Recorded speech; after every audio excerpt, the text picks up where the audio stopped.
What's up, everyone? Welcome back once again. We are live for our usual the appreciation right there. I'm happy to see you here, and I'm happy to know that I'm delivering stuff that's valuable for you guys. So thank you for that.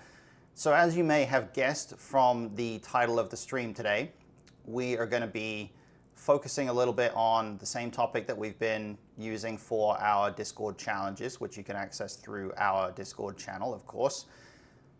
But we're going to be really putting some energy today into some of those really difficult spots. It's going to be primarily the out of position single raise pot spots that we were looking at. So we're going to go to the trainer, and we're going to go chip EV, post flop, 60 big blinds, low jack cutoff seems pretty good. You know what? Before we do that, change of mind. I'm actually going to look at some aggregate reports because I think these are quite important concepts to keep in mind. So there are a few ideas that we want to sort of tackle before we actually dive into the trainer. We want to, first of all, just take a note of what the pre-flop ranges look like when we're actually getting to the flop here in this single raise pot scenario. So if we look at this cutoff calling range and the low jack opening range, clearly the low jack is a bit wider than cutoff here, which is quite notable because it's going to influence how that range interacts with the cutoffs range when we get to the flop, obviously. But it's also noteworthy that the ranges are actually somewhat symmetrical here in that there's only a couple of categories of hands that don't exist in one range that do exist in the other. You know, we've got some of the offsuit stuff that low jack is opening, that cutoff is not flatting, some of the suited king X, suited queen 8, jack 8, that sort of stuff. So there's not really going to be a ton of situations that are, excuse me, that are especially good for one player or especially bad for one player as we get to the flop. So we've got to keep that in mind here. If we go to the aggregate reports for this scenario, we just fold it around here and then hit aggregate reports. What I'm going to do first of all is filter for the types of boards that we're looking at. So we're looking at very dynamic boards. We're looking at 3 to a straight or an open-ender. And we're not looking at monotone, and we're specifically focusing on rainbow to some extent and primarily two-tone, honestly. And then we're going to go high card, not a Broadway card, right? So we're going to look at a hand that has, or a board that has a 9 high. You know, we'll start with 9 high, I guess. I think actually, let's not start with 9 high. Sorry, I could have used this lesson Sunday. Yeah, sorry about that. I guess hopefully it'll come in handy for next Sunday, right? I'm not going to start with 9 high. I'm going to start with ace high. I'm just going to go right from the top. Didn't mean to reset all the filters there. That's annoying. Never mind. We're also going to go unpaired specifically, so that's going to narrow this down a little bit. I'm going to start from the top, right? And I'm going to look at, if we're looking at dynamic boards, we're looking at wet boards that have a lot of draws and things like that. The starting point here is to recognize that there's a big difference between lower card boards of this nature and higher card ones. So you can see a lot of these high card boards like the ace king queen, the ace king jack, etc. If I sort by checking frequency here, the ace high boards that are triple Broadway, those are pretty reasonable for us to be betting a lot. Is that a line with jacks versus small wet dynamic board against a huge stack? Well, may not be that out of line. This is kind of what we're going to see, that it's not really a bad idea to put a lot of money in with those hands, just a question of how you do it. That's kind of the thing here, right? So you can see there's a lot of ace high boards that we can play somewhat aggressively, but as we get into the territory of more low cards on this board, so as we get into like ace 10-9, ace 8-6, ace 7-5, stuff like this, we start to get into the territory where we're basically range checking. And if I flip this around and look at the ones that we're checking the most often, you can very clearly see that ace high with 2 wheel cards is not good, right? Ace high wheel is very, very different than ace high with the other board textures, the other connected boards. So that's an immediate thing that we have to notice here that is quite important, that there's a big, big difference between ace high triple Broadway versus ace high wheel. You know what? I'm actually going to filter out the open-ended boards, just focus on the 3 to a straight here, because I think these are the most dynamic and these are the ones people have a tougher time with. So now we're going to switch to king high. And if you look at king high, What's notable here is that because it's not possible for a king-high board to have low cards on it, or a king-high connected board to have low cards on it, you can see that there's only a few boards that are not particularly good for us as the pre-flop raiser here. There's only a couple of these like king, queen 10, king, jack 10 maybe. Some of these are pretty good overall, and we're not going to be particularly afraid of these boards either. But as we get into the lower card boards, you can see queen high, some queen high dynamic boards we can still play, relatively aggressively, depends on the exact nature of the board. As we get closer to the lower cards, it's going to become more and more difficult. Jack high, a lot more tricky here, as you can see, especially the flush draw versions. 10 high, still some betting, still kind of decent for us, but not fantastic. And then as we get into 9 high is where it really starts to become a bit more awkward. So you want to think of it as when it's 9 high or lower, not only is our opponent going to have more than one potential overpair, so they're going to have 10s and jacks in their range here instead of just jacks. Occasionally they'll have queens as well. But they're also going to have all 3 sets at full frequency here. So these 9 high boards, they have all the sets. And even though we have them as well, there's a lot of hands in their range that are just going to be very strong here. And as we get lower and lower with the board texture, 8 high right here, not only do they still have all 3 sets, but there's also, of course, going to be some 2 pairs in there, and they just have more and more overpairs that are going to be in pretty decent shape here. So 8 high, we're mostly checking our entire range. 7 high, we're basically checking our entire range on all of them. 6 high, basically checking entire range. 5 high, checking entire, oops, that's not right, 6-5x, we don't want 6-5x. 5 high, checking entire range.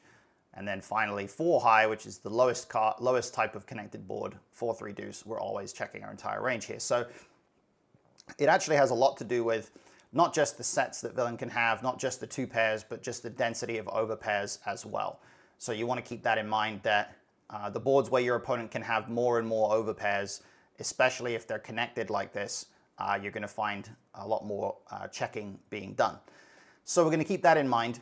But what we're also going to do is we're going to take a look at a board like this where perhaps we do have some betting range on an open-ended board, or let's say we're looking at a 3 to a straight board.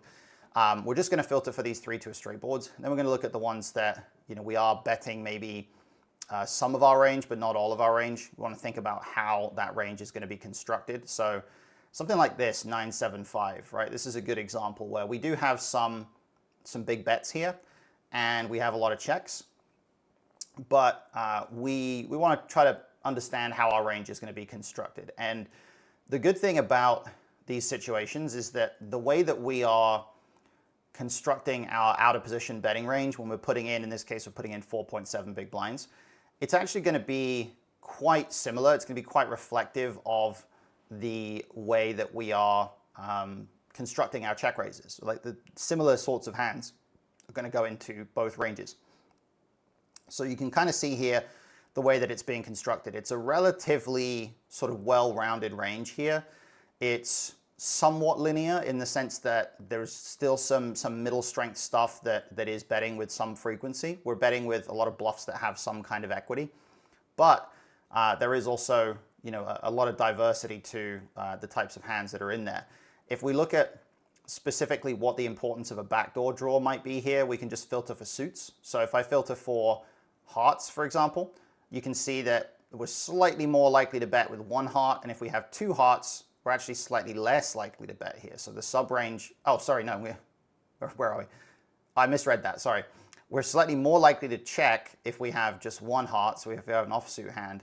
But if we have 2 hearts, we're definitely more likely to bet. We're betting 40% of the time instead of 30%.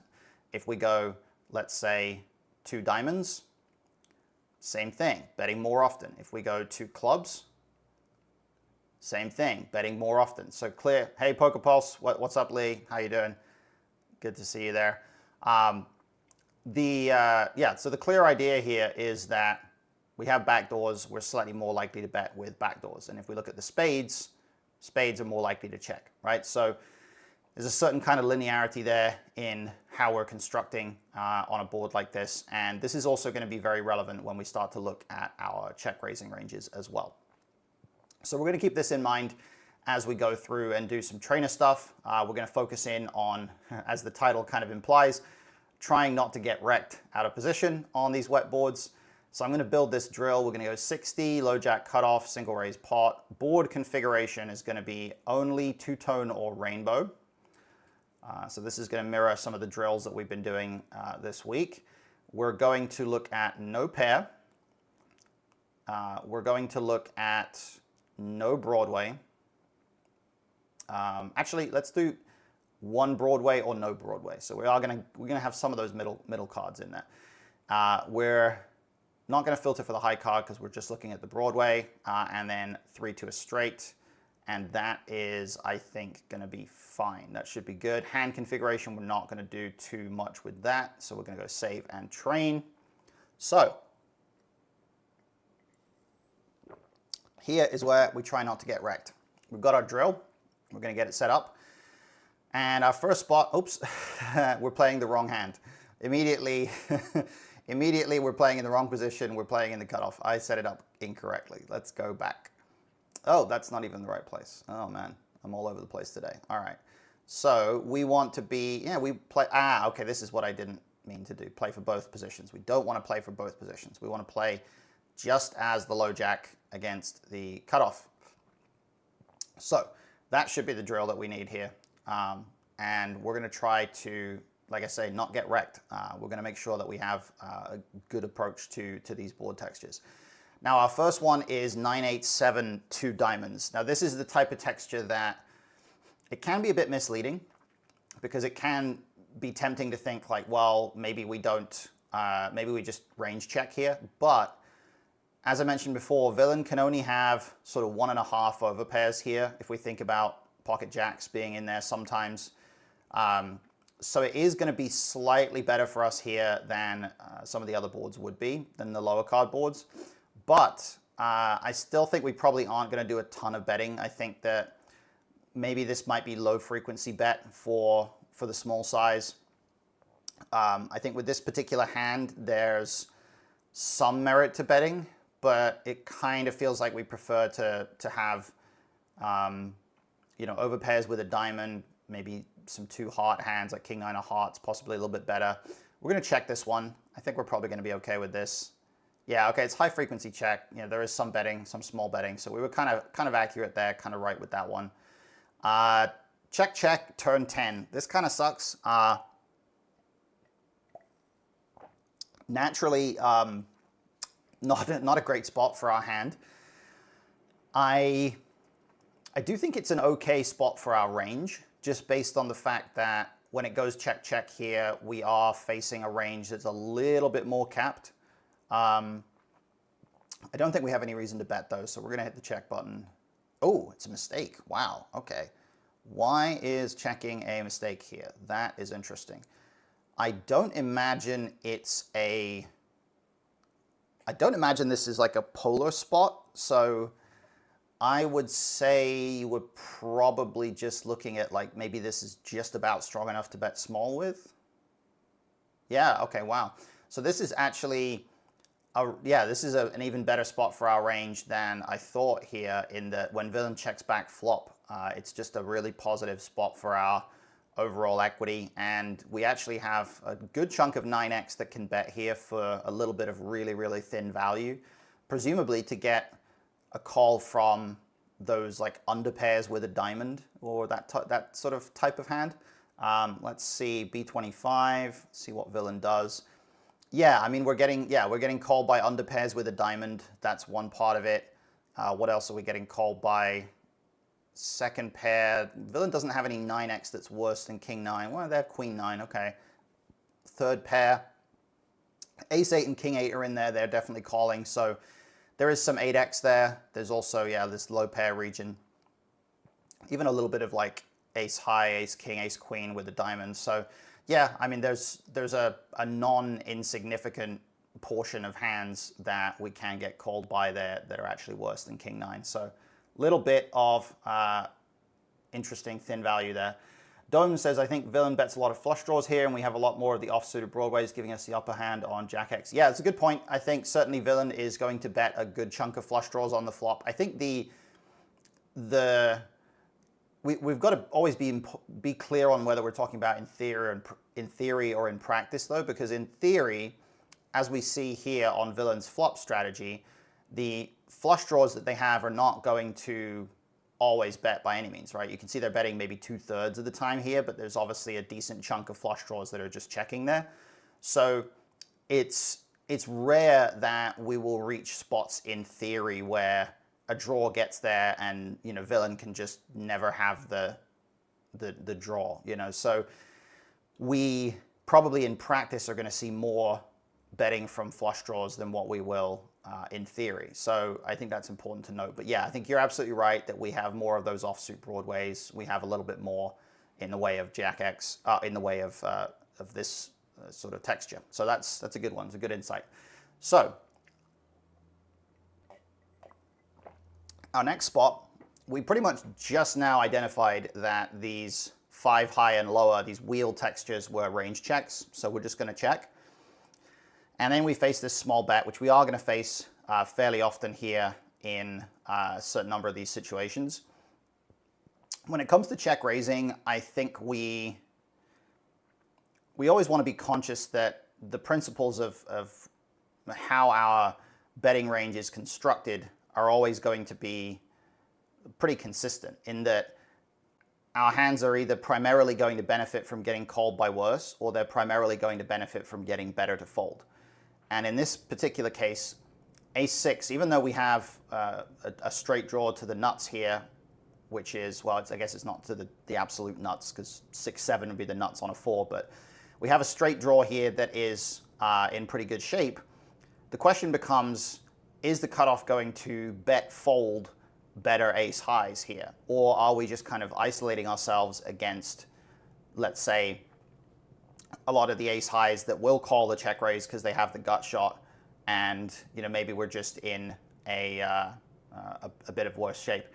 Hey Dome, I actually did announce the study sessions on the Discord. There is a channel that we have called Stream Announcements where I did post in the Discord, and we have the events tab that I post the link in every week. So I am announcing, but maybe I just need to be a bit more vocal about it in some of the different channels. But yeah, I appreciate the feedback there. So I think the check raise here is an option in this case, but I don't think there's an obvious incentive for that. So we're gonna hit the call button. Yeah, it's just pure check call. So we're not raising this hand here. There are a couple of yeah. I mean I'm a little hesitant at using the @everyone tag just because it tags everybody, it tags so many people. But you're right, it might be a good idea to just notify everyone, just kind of spam the notification out there.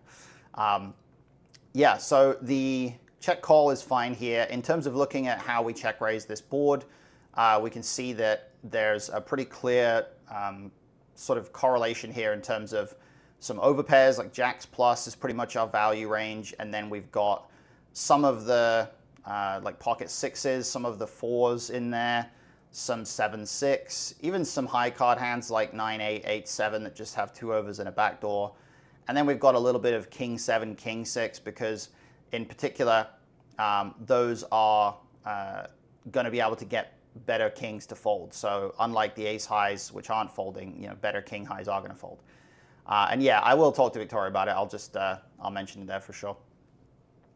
Cool. So we did not check raise. We check called, and I think turn 9, no reason to donk here, so we're just going to play pure check.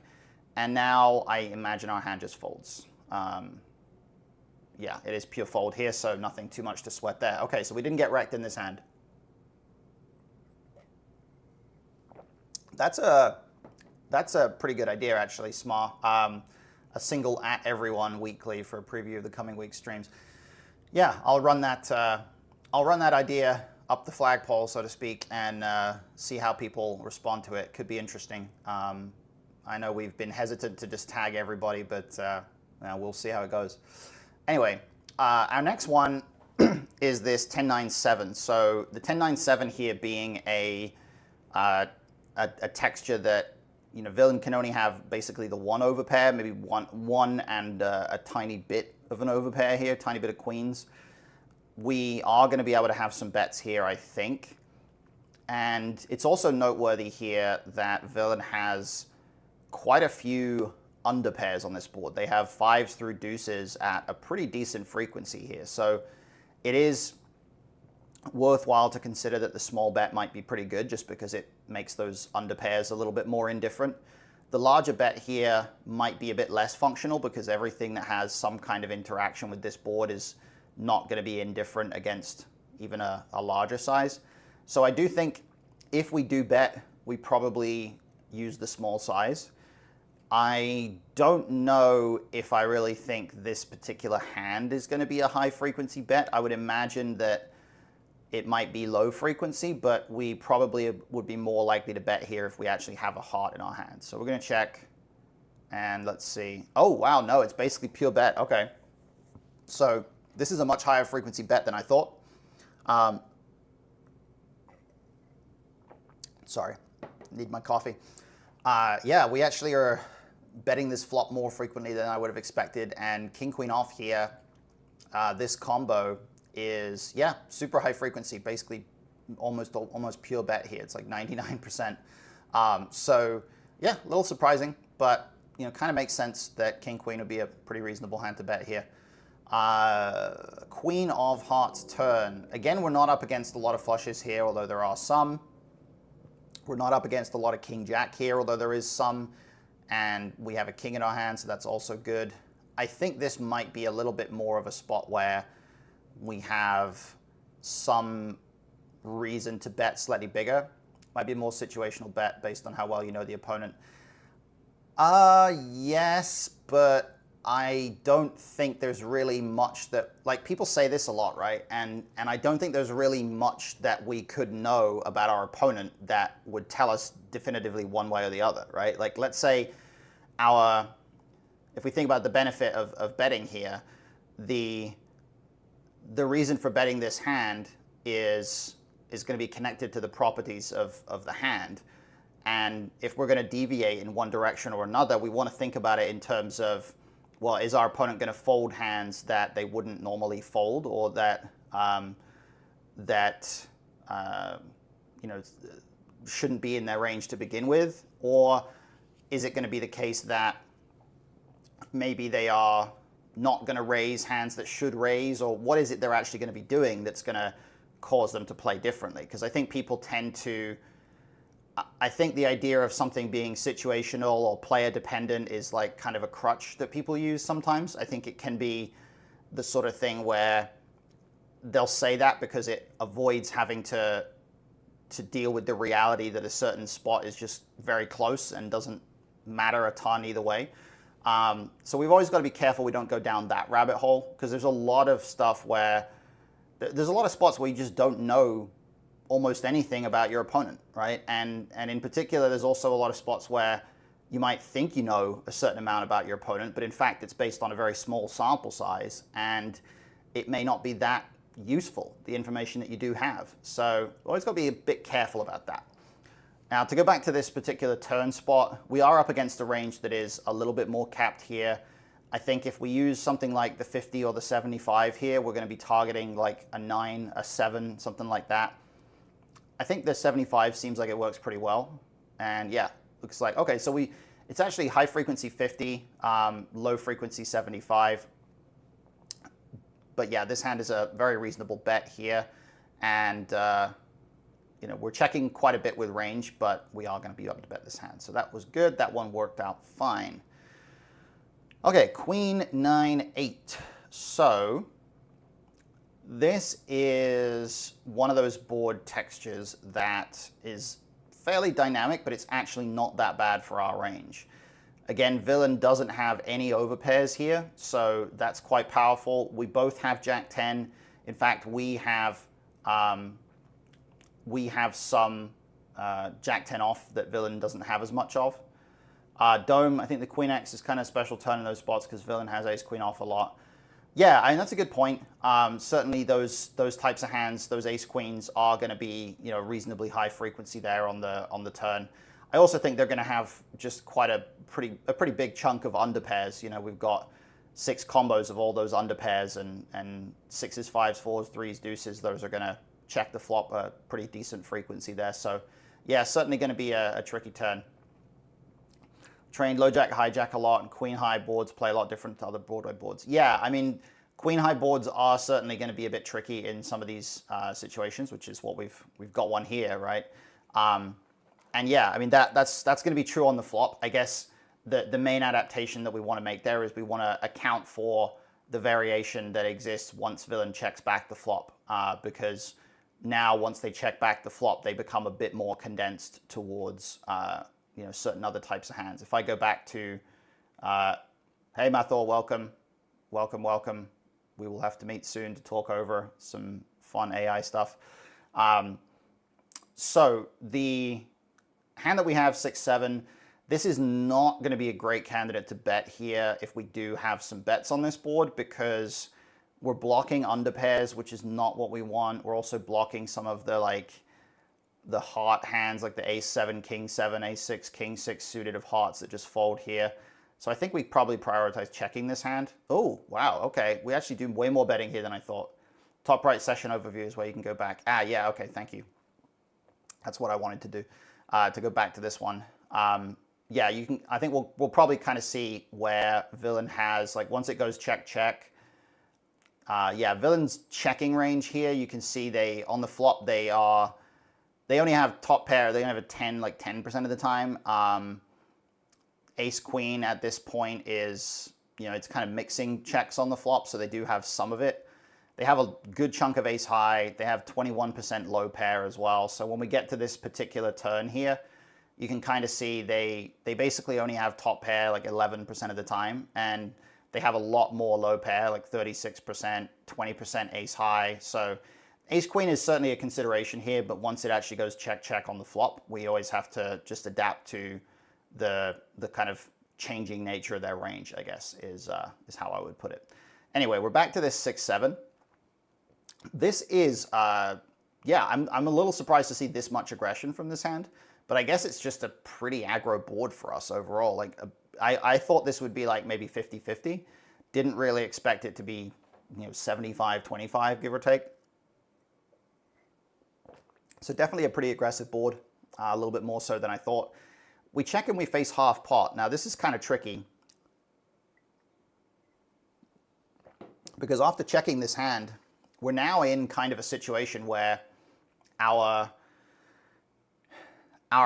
10 is a very dirty out at this point. The 5 is pretty clean, but we don't have a backdoor, and we are facing a slightly more polar size. Not a particularly polar size, it's only 50%, but still slightly more polar. So I'm unsure about this one. I think I'm leaning fold, but this might be bad. Oh, huge blunder. Okay, wow. All right. Super blunder. That's like the biggest blunder I've ever made on the trainer here. It's sick how much it changes low jack hijack compared to low jack cutoff. Yeah, it's interesting. Wow, like that was an absolutely insane blunder. I can't believe I blundered that hard. Oh my God. All right, maybe we call, I guess. Okay, so it's like pure call. All right, so big blunder of like 13% of pot. We basically never fold 7-6 here to this half pot size. Oh, we don't even fold 6-5. Like, that's wild. I am definitely a little surprised that we just check call the 6 high as often as we do. What else do we not fold? See, this is weird, right? Like, we check fold ace jack off quite a lot, but we never fold 7-6 or 6-5. It's yeah, it's a weird one. I think raising is kind of bad here. Our outs might be very dirty. Yeah, I mean, I certainly was pretty confident that we weren't really going to raise much at all, and it's like tiny frequency of raising here. So I was definitely pretty set on not raising. I just thought that we would probably be a bit more inclined to fold instead of calling. but it looks like we do just call. Like it's just a sort of fairly reasonable, kind of goodish sort of call here. So big blunder from me there. So I from out of position and we got wrecked. We blundered, but it happens. You know, we can't know everything. 4 of diamonds, we're not going to donk, so we just check. Interested in what happens when the 10 hits the turn. Okay, we'll look at that in a second for sure. So we face 13 and we just fold, a trivial fold now. Okay, so let's look at let's look at the turn here. What's the EV of the calls with 7, 6, 6, 5? It was like 1 big blind-ish on the flop. It's like 1.2 or something big blinds. So if we go runouts here, show runouts, this is going to be where we can visualize what happens on the turn here. So when the 10 hits the turn, we don't have any donks. We do have a few donks on a jack, which is kind of interesting, but we don't have any donks on a 10. And certainly this particular hand, we actually do have a little bit of some bluffing on the jack as a donk. And 9, 8, that's kind of significant. Yeah, I mean it is, but like it's you know, it's 10% of pot. Yeah, 13% of pot or whatever it was. Yeah, it's a big blunder, but at the same time, it's like no mistake is worth, you know, beating yourself up over that much. So certainly the turn card here where we've got we've got a certain amount of donking. We've got a 9 here, we've got an 8. That kind of makes sense. So we're check calling a lot of 9x, a lot of 8x on the flop there. So you know, certainly a pretty reasonable turn card for us to donk if we were going to make a lot of trips in that situation. It is interesting that we're donking a jack more often than a 10 here, but let's take a look at what happens if we do get that 10 turn, and you know, let's say we have the 6, 7 specifically here. I would imagine that it just ends up being a spot where let's put the 10 of hearts up there. I imagine we just end up just check calling here. I mean, we do have a pretty decently strong hand at this point, but we also just don't. It's not a value hand by any means. So we face a really small bet. We face B25 a lot, and then let's see. We have tiny bit of raising. Looks like we're bluffing with 8-7, raising like bluffing with ace king, raising some king jack. Yeah, I mean, we just check call on turn here. We've got it set to equity here, so let's set it to EV. I mean, our hand is, you know, doing decently well. 6 big blinds in an 18 big blind pot at this point in terms of EV on the turn. So we're not going to fold it, but we also can't really raise it. You know, kind of reasonable. Might even check fold versus bigger sizes here. Just no outs to improve, and 2 pair probably is better. Yeah, I mean, that's a good way of looking at it for sure. I think versus bigger sizes, like you want to have outs against the you want to have outs against the value.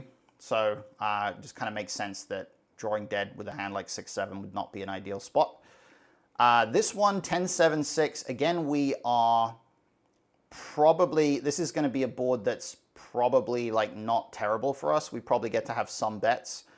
I doubt pocket fours is going to bet because it's quite hard to imagine being able to bet and get better to actually fold. So we're just going to proceed with a check. And yeah, okay, so it's high frequency check here. 30% bet with range, 16% with hand. Okay, seems fine. 9 turn. This is quite interesting because, you know, I think people are very inclined to be like, oh, there's 4 to a straight out there. Villain can have a straight a lot of the time, but it's probably pretty noteworthy here that Villain did not bet the flop, and certainly we're going to see some 8x betting the flop at a pretty decent rate here. So I don't imagine we're going to be up against a straight that often, but at the same time, I don't really see any reason to bet with 4s here. Let's see. Probably just kind of, probably high frequency check, I would think. I mean, I'd be surprised. Okay, yeah, I mean, like we're doing like a little bit of betting here with 4s, which I guess is that value or a bluff? Like that's kind of weird. Like I want to look at like what is 4s achieving by betting here. So when we do bet 4s, which we definitely only do it with a heart, which kind of implies to me that we're probably a bit more bluffing than we are value betting.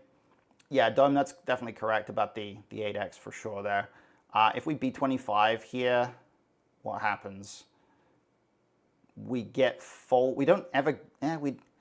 We really don't get folds from like better hands, except for, I mean, we fold out if villain also has pocket fours, but like it's kind of value-y really if we B25. If we B50, do we get better to fold at all? We get fives to fold if we B50. But even then, like, it's kind of more value than it is a bluff, which is super weird. But that's yeah, that's an odd one. It's low frequency though, so it doesn't really matter a ton. River 5, I think we just check again here. Like this is one where we just check and hope it goes check check, and we win against this exact type of hand. So that seems fine. Yeah, pure check on the river there. Pure. This is us pure check here for this specific hand. So we're doing fine right there. So we're going to go a few more. We've got like another 10-15 minutes or so. This is one that we already saw, just getting calls from ace high, but good luck getting a free showdown. Yeah, exactly. We already saw that these boards were pretty much range checks, the ace high wheel. So we're going to go ahead and check. This is kind of interesting. I feel like it's easy to like misestimate the value of certain hands here, right? Because we do have king high plus a club. I think if let's say we were in the big blind facing this bet size on this board, we probably would just fold. So I think we fold. Yeah, okay. I was second guessing myself after the 6-7 hand earlier on where we just massively blundered. But yeah, it's basically pure fold here. Fairly natural, even when we have a club. Okay, so same queen 9-8 board, and now we have 8-9. This one, we saw this one was high frequency bet, so we're going to bet here. Yeah, very high frequency for this hand. Let's now address this specific turn card, this King of Hearts turn. The small bet and call on the flop is not going to allow villain to have that much King X. So certainly I would expect this card to be pretty good for us. It is kind of brickish in the sense that Jack 10 already had the nuts, so nothing really changes there. It adds a flush draw to the board, which also doesn't really change a ton. I would think we probably go, I think we just like target a queen here and we go either 8 or 12.7. I'm going to go 8. Oh, mistake. Oh, it's a 0% mistake. Okay. I always hate it when it tells me this. It's like, you got it wrong, but you didn't actually lose anything. Villain does have king jack off, which pure calls flop. Also, he has ace king. I mean, he has a very tiny frequency of ace king here pre. He does have king jack off and king 10 off, but like it's not a huge factor there. Let's say we try B50. Yeah, okay, so it's B50. It's, oh, okay, interesting. It's actually high frequency B25 and some bigger betting. Huh. So I picked the sizes that don't appear. I picked like the medium size when in fact it's like small bet or low frequency overbet. It just kind of looks like villain has a lot of 8x and 9x that we're sort of targeting here with this small size. When we B25, let's see what's indifferent against that. They do have, they basically, oh wow, okay, so we're targeting actually even lower than that. Like their indifferent region is like under pairs basically. Low EV mixes, yeah, it's under pairs, it's literally under pairs. So that's kind of interesting. Did not expect that would be the case. If villain can fold ace queen here, B50 is just too big, I guess. I don't think they can fold ace queen here. Like if we B50, they never, well, I mean, okay. Ace queen, like two combos of ace queen are like low frequency fold. So it may be that B50 is a little big, but you can see that there's some frequency of it in there, so it's going to be kind of splitting hairs one way or the other, whether we go with it or not. We actually just have kind of an incentive to continue getting a little bit of thin value out of a queen here with the small size. So we do see that sometimes in these types of spots. Cool. We keep getting a lot of like 10 high flops. I'm going to tweak the drill so that we actually look at specifically boards that have no broadways. So we're going to, I don't know why this is like tweaking back and forward. What the heck?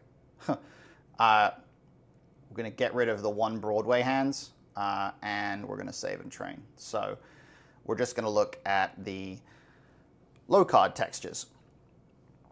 So I want to specifically focus in on a couple of these. Oh, damn it. Okay, we've got to end session and just restart the session, I guess. Start training. So we're going to really focus in on the, like the 7 high, 6 high type stuff. This is what we want. Okay. So 6, 4, 3. This one is going to be pure range check, I would expect.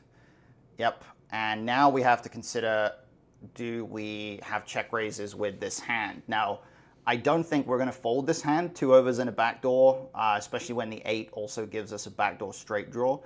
I do think it's entirely possible that this hand could check raise at some frequency here, just because there are going to be some king high hands that are dominating us that we can fold out when we raise. So it wouldn't at all shock me here if we go with some check raises. And we certainly can't fold, like you say, Dome, but let's see if the 8.2 is good here. Yeah, okay. We're not folding. It's actually low frequency check raise. We're kind of preferring the 60% size for our range, but with this specific hand, we sort of veer a little bit more towards the smaller size. Doesn't really matter though. Definitely important not to fold. Pretty low frequency overall, but yeah, little surprised to see it's that low. 10 of hearts turn, we're not donking here, so we just check. And we river an 8. This is a pretty good river, but we are also up against a range that still includes at least some hands that we lose to. So in terms of the overall, actually I guess we are up against a range that still includes quite a few hands that we lose to after we check raise the flop. I forgot that we didn't check call the flop. I would think that maybe we block this river potentially, just to make a lot of those, like, what's indifferent against the block size? I don't know if anything's really indifferent. Like, all the one pair just calls, all the no pair just folds. I kind of feel like maybe we just check here. Let's just check. Oh, mistake. Okay, 2% mistake. All right. Yeah, I mean, he does have all that stuff. I guess we probably go half pot then. Block just feels too small. Okay. Yeah. Oh, wow. It's like, it's one of these like crazy mix spots. Probably, if we look here, yeah, I mean, it's like we have all 4 sizes in our range. That's a good point that King 8 unblocks, the ace high type stuff. Like, if we do block, let's see what they have to do. If we do block, they don't really call much ace high. There's like a tiny bit of it in there. Looks like 5s is actually kind of indifferent versus the block, or some of it is. So that's kind of interesting. B50, if we go with that, they basically fold all their ace high except for like a little bit of, there's ace 9 of clubs in there. So B50, kind of functional. B75, there's some of this in there. They still call some ace 9. And then the all-in size is going to be a much more polar size. It's going to come from, pretty much a much different range. It's probably not going to include any significant amount of 8x. And then they call, like, they fold like 9s and jacks sometimes to the shove. So shove is very different here, but I'm going to turn the three of diamonds off for a moment to see the frequencies better. Oh, the 3D. Okay, not 3 of diamonds. That's funny. Yeah, sure. I mean, here's the frequencies right here. I tend to prefer the 3D view. I think it just gives a better sense. Like, I don't like looking at it here where it's like everything looks like it's really low frequency. But you can get a sense of there's just a pretty decent chunk of king, queen off, king, jack off, queen, jack off in there for sure. Once they call once it goes check, check on the turn here, they're obviously going to have a pretty decent chunk of those single pair type hands that check back there. So yeah, interesting spot. We did come with some pretty reasonable options there, I think. Deuce 5-6, again, we're going to range check this one. not really any reason to bet there. This is, like, once it goes check, check here, this is kind of one of these spots where in theory it's going to look pretty different to in practice, because in theory there's supposed to be a pretty good chunk of mixing on the flop. There's supposed to be a lot of hands that are sort of either somewhere between like 20% check and 80% check, but the nature of this turn, oh, sorry, let me rephrase.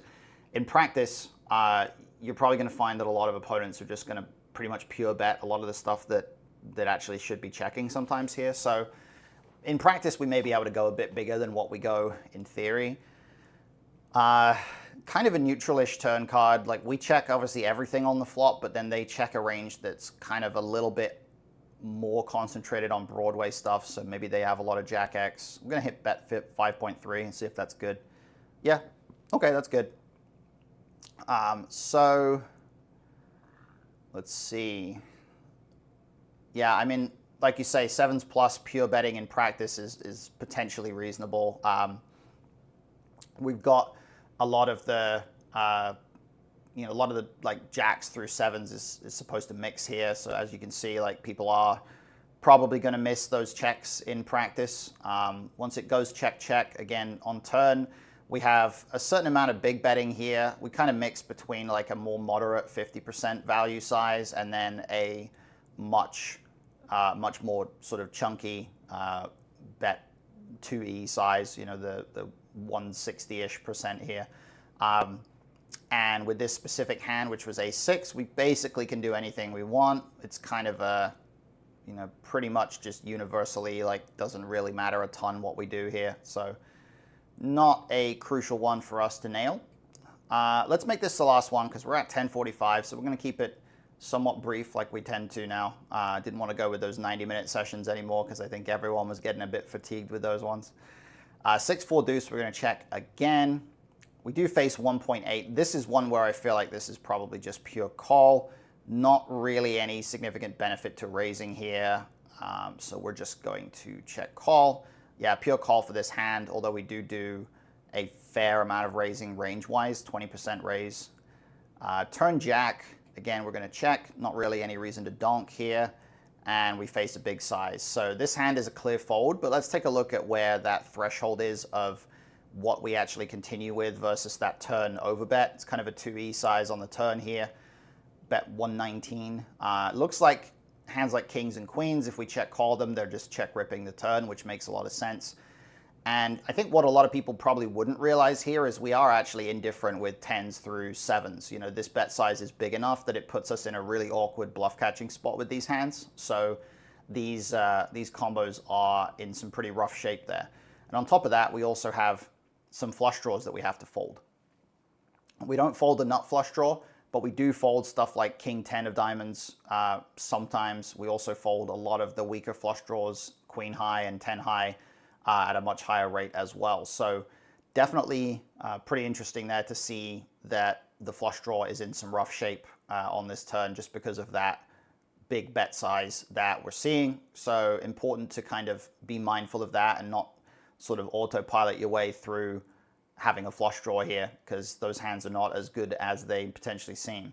Interesting that JX doesn't want to raise, but kings and queens do. Yeah, I mean, I would think that that just has a lot to do with the fact that kings and queens are, they're not blocking a jack, right? Ace jack, there's a tiny shred of raising here, but when we have kings or queens, it's just that much easier to get called by ace jack, which is a pure call against the jam here. So that would probably be a lot to do with why we're able to check jam kings and queens, but not ace jack. Like any king jack or queen jack is like not strong enough to jam, and ace jack blocks the jack itself. So ace jack is kind of close, but the kings and queens, they have a little bit more reason to jam there. That's probably the mechanic that I think is governing that one. So I think that's a decent spot to wrap it for today. So thank you everybody for being here. Appreciate you joining me for diving into some of these very awkward boards. We did get wrecked once, so I mostly managed to fade getting wrecked. Doesn't feel like what I see in game. Yeah, I mean, I think you're right. I mean, a lot of stuff is not going to be what you see in game for sure. yeah, definitely not something I'm doing. I think people are actually doing.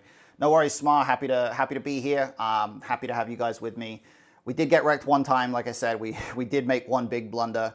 Probably I think the biggest blunder I've made in the trainer at any point. Like just folding a hand that was like 13% mistake or something. Just like, I'm just gonna pretend I misclicked and just kind of move on, you know. Like, anyway, so thank you everybody. We're going to be back next week. We're going to be back with some more stuff related to these dynamic board textures, and we're going to look at, I think we're going to move into some 3-bet pot scenarios next time. So that's going to be really interesting, and I hope you guys will join me for that. So I will see you again at the same time next week. Obviously, make sure that you check out our Discord challenges in the meantime. We've got plenty of different challenges that you guys can be involved in every week here on the Discord. So dive into those and enjoy your studies. And I will see you in a week's time. Thank you, everybody. Bye.